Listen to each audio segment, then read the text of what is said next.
myself Chalaptike, working as an assistant professor in the Department of Civil Engineering, Cambridge Institute of Technology, Bangalore. Today, I'll going to discuss about open channel flow hydraulics in applied hydraulics subject. It's a part of UTU syllabus. Let's start with introduction. So, what is open channel flow? A open channel flow may be defined as a passage through which water flows under atmospheric pressure is known as open channel flow. Or in another way also, we can give a definition for open channel flow. That is, the flow of a liquid with a free surface is known as open channel flow. Before going to discuss about the open channel flow, we should know the common differences between pipe flow and the channel flow, because the pipe flow we are earlier, but in the previous semesters we have studied the pipe flow. So let's see the differences between pipe flow and channel flow. Yes, in case of pipe flow, the flow condition, if you are observing the pipe flow, the fluid flows with a pressure condition, but in case of open channel flow, the water flows with a free surface. Then coming to pressure condition, in case of pipe flow, the pressure decreases along the direction of flow and does not follow hydrostatic law. But in case of open channel flow, the pressure variation will follow the hydrostatic law. Then coming to the geometry, the pipe geometry is well defined and man-made. But in case of open channel geometry, it will varies over a wider range from circular to irregular shapes of natural channels. Next, coming to the surface roughness of a pipe is well defined and varies over a smaller range. In case of open channel flow, the surface roughness of a open channel will vary over a wider range. In case of pipe flow, the hydraulic gradient line will give some of pressure head and determinate. In case of open channel flow, the hydraulic gradient line will coincide with the free water surface. So these are the common differences between pipe flow and open channel flow. Next, coming to different types of channels. The channels may be classified into four types, that is natural channels, artificial channels, prismatic channels, and non-prismatic channels. What is meant by natural channels? Natural channels are nothing but a channel which has irregular shapes, irregular sections of various shapes which is developed in a natural way is known as natural channels. Examples are rivers, streams, and natural canals. Then artificial channels. Yeah, artificial channels is defined as the channel which is built artificially for carrying water for various purpose is known as the artificial channels. The examples irrigation channels or canals, what we can give. Then prismatic channels, a channel having a same shape of various sections along its length and laid in a constant bed slope is known as prismatic channel.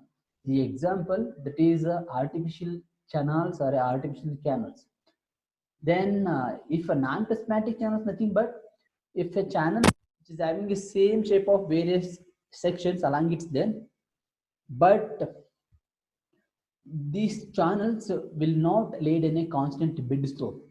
So that kind of channels is known as the natural channels.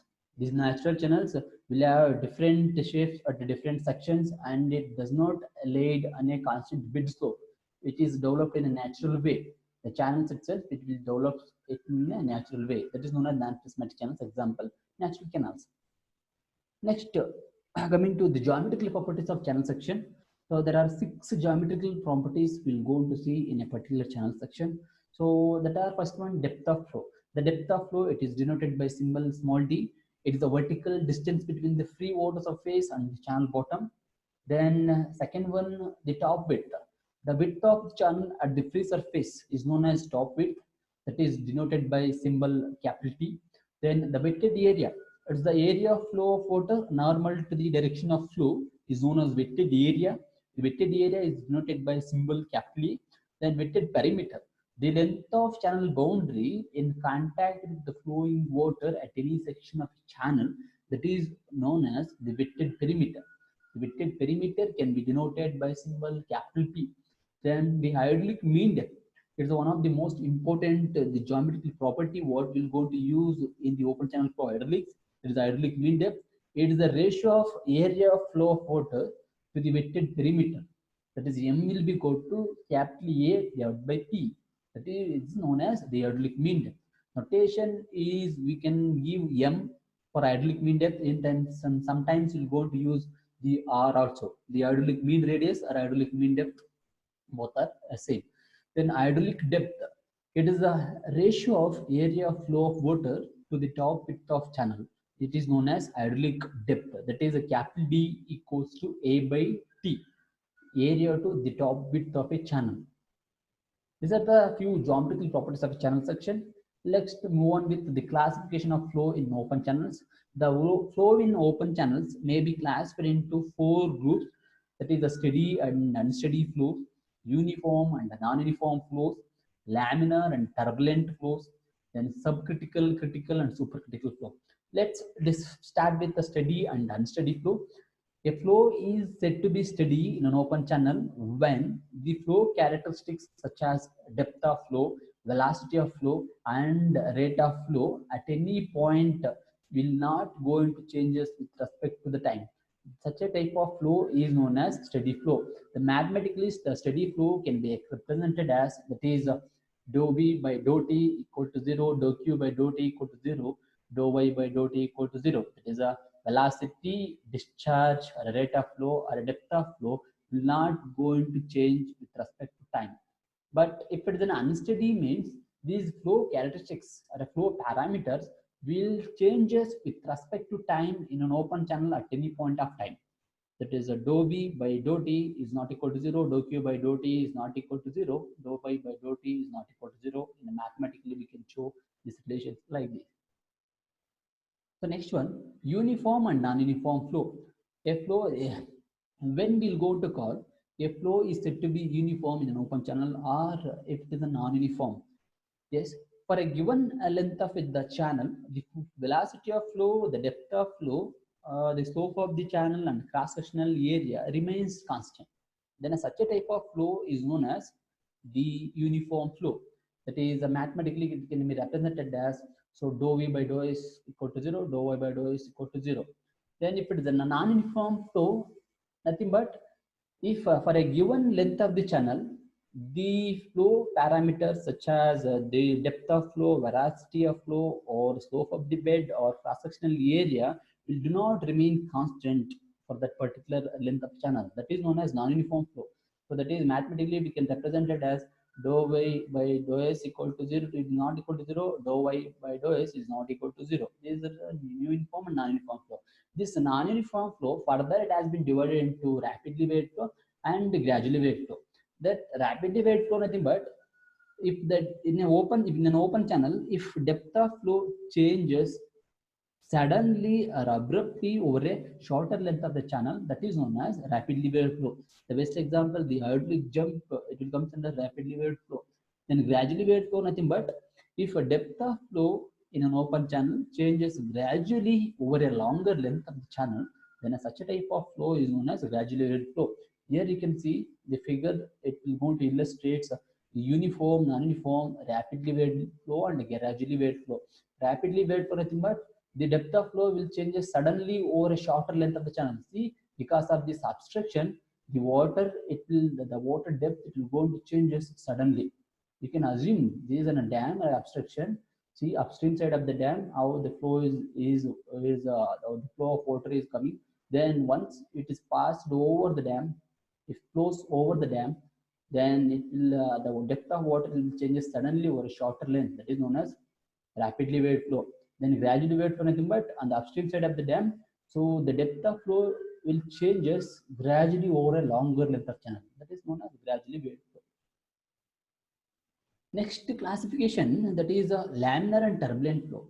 So laminar and turbulent flows can be defined in based on Reynolds number. That is, if Reynolds number is less than 500 in an open channel, then that is such a type of flow is known as laminar, or we can call that flow is said to be laminar. Then if Reynolds number is greater than 2000, that is, or if it is greater than 2000, then that flow, what we can tell, it is an turbulent. If Reynolds number lies between 500 to 2000, then flow is said to be in transition condition. So Reynolds number formula here, what you can see, or Reynolds number you can define in another way also, the ratio of inertia force of a flowing fluid to viscous force of a flowing fluid is known as Reynolds number. Then laminar and turbulent flows you can also define in other way, nothing but by following the moment of fluid particle. If a fluid particles moving in a straight lines or a streamlines, then the flow is said to be laminar. If the moment of fluid particles, if it is in a zigzag way, then such a type of flow we can consider it as a turbulent flow. So here RA will be equal to rho V R divided by mu. This is a Reynolds number equation where rho is the density of water. It is 1000 kg per meter cube. What we're going to consider mass density value. V is the mean velocity of flow of water. R is the hydraulic mean depth. Then U equal to viscosity of the water or a fluid. Next classification, that is a subcritical, critical, and supercritical flows. Yes, this critical, subcritical, and supercritical flows we can define by based on the Froude number. That is a Froude number is less than 1, then such a type of flow is known as subcritical flow. If Froude number is greater than 1, then we can call that type that flow is said to be supercritical. If Froude number is equal to 1, then we can tell the flow is said to be critical.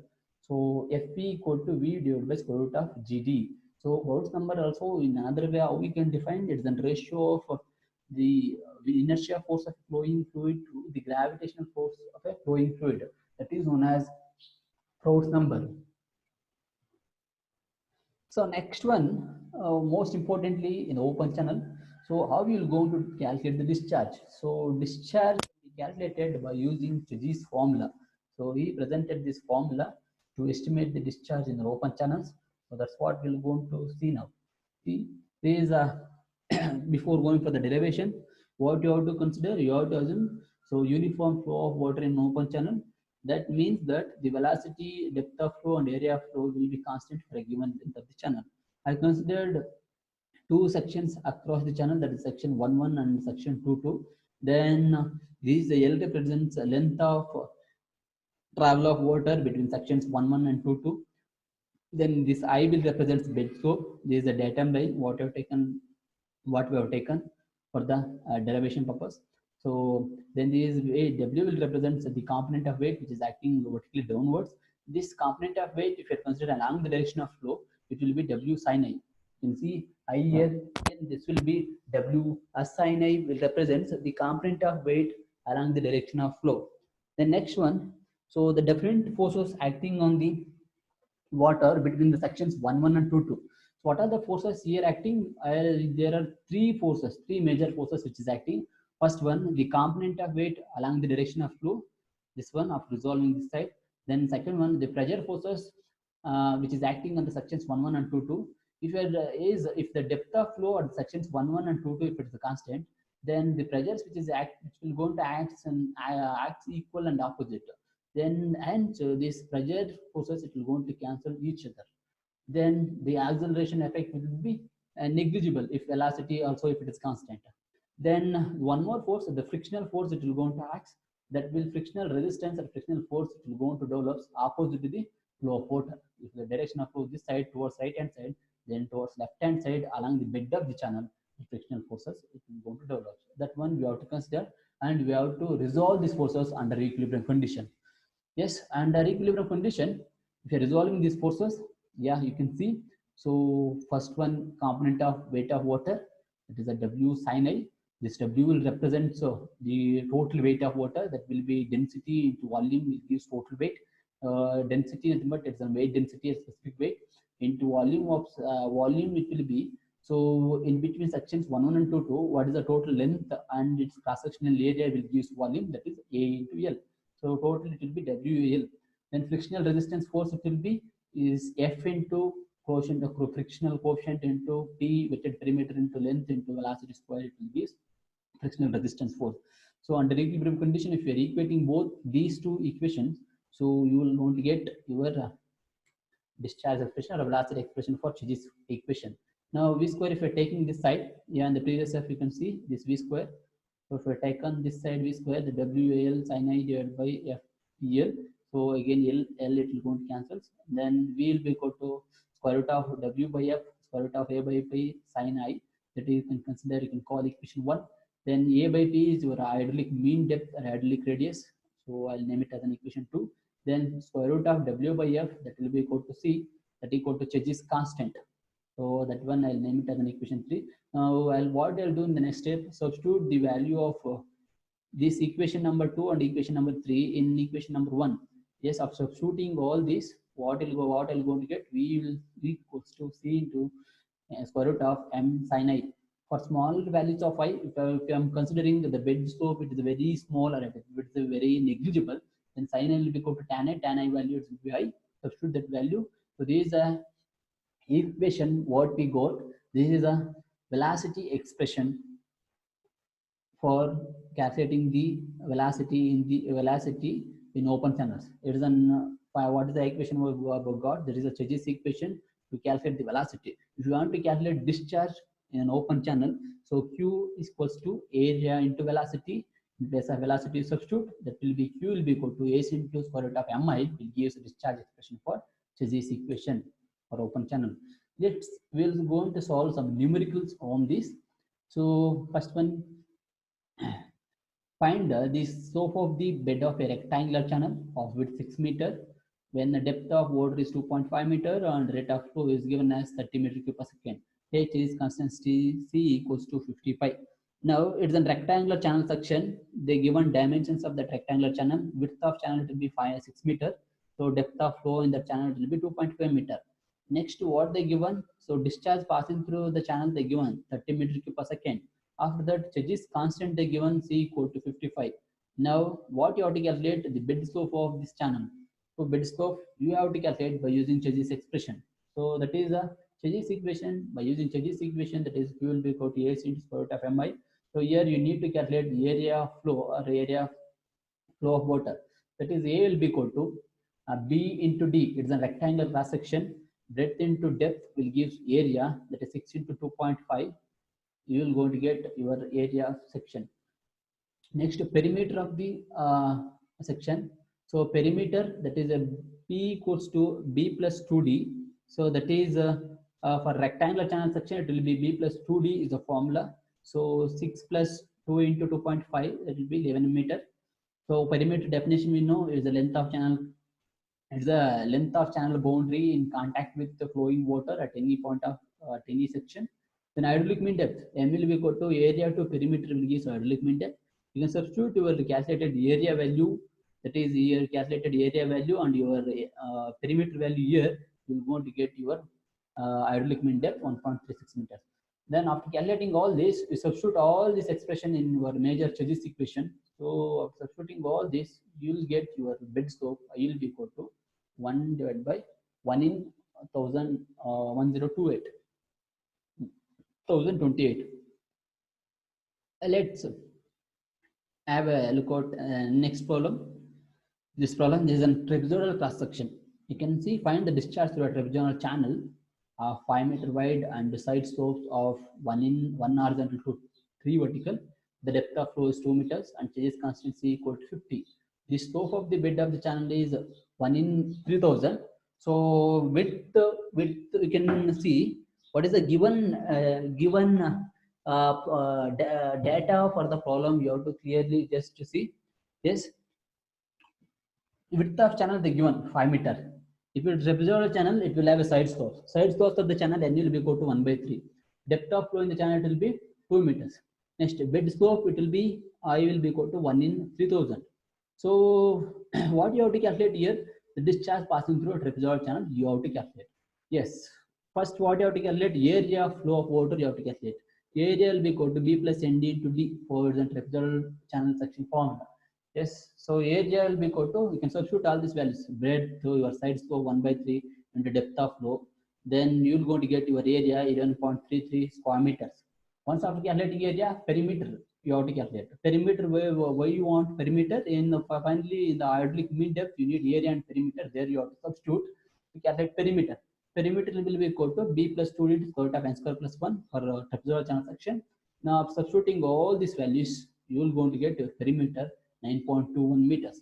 After calculating both, you can take hydraulic mean depth formula and substitute there, and you can calculate your hydraulic mean depth 1.23 meters. Once after calculating the hydraulic mean depth, use this equation. You will be go to AC into square root of mi. In that, you can substitute all the values, calculated values, and what is the given data. You will going to get your discharge. That is the discharge is 11.47 meter cube per second. Next, the Manning's formula. So discharge through open channel can be estimated by using Manning's formula also. In 1889, an Irish engineer, Robert Manning, he presented a formula to calculate the velocity in open channel. That is V equal to 1 by n into m to the power of 2 by 3 I to the power of 1 by 2. Yes, Manning's formula compared with the Chizzy's formula, it can be written in this form, that is C equal to 1 by n into m to the power of 1 by 6. Yes, now we'll go to see some numericals on this. So this is a Manning's coefficient.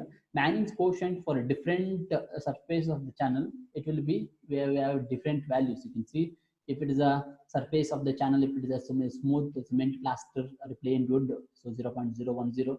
Like that, if it is a very vitrified clay, 0.014. If it is a rivers and earth channels in fair condition, 0.025. Canal and river of rough surface with weeds, 0.03. Like that, it will be different for different surface of the channels. You have to take that value, Manning's coefficient, while solving the numericals. Yes, we have a look at, we will solve some one numerical and Manning's equation also. So find the diameter of circular sewer pipe, which is laid at a slope of 1 in 8,000 and carries a discharge of 800 liters per second when flowing off full. Take Manning's n equal to 0.020. So it's important. You have to understand the condition, you have to list the data, and you have to carefully out observe what you need to calculate. First one, slope of the channel, the given 1 in 8,000. Slope of the pipe, it is a sewer pipe. So circular channel, it will be 1 in 8,000. Discharge passing through the channel, 800 liters per second.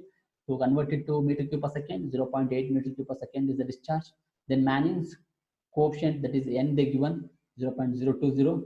Then diameter of sewer pipe, it is a capital D, I'll going to take. Then depth of flow will be, so it isn't flowing off full, D will be equal to capital D divided by 2. D will represent small d, depth of flow condition. Small d will represent depth of flow condition. Now area flow, it will be, so for circular section, it will be formula 5d square by 4. If it is then for half full, if you are calculating multiplied by half, it will be 5d square by 8. 5d square by 4 into 1 by 2. So it will be 5d square by 8 is the area of a flow section. Then perimeter, it will be for a semicircular section, perimeter formula 5d divided by 2. Then hydraulic mean depth will be equal to M will be equal to A by P. You can substitute that area formula 5d square by 8 divided by perimeter 5d divided by 2. Then you'll go to get D by 4 is the hydraulic mean depth value. Then we know that Chizzy's formula compared with Manning's formula, that is we can be written in this form 1 by n into m to the power of 1 by 6. So if you're substituting your n value 0.02 in m value d by 4, so you're going to get in this form. Then use your final discharge expression, nothing but discharge through open channel by Chizzy's equation. Will be go to AC into square root of mi. You can substitute all the values, discharge, then area value, what you calculated, that is in the form of d square, then n value d by 4. So all values if you substitute here. So after doing simplification, you will going to get d will be equal to 2.296 meters. Yes, thank you.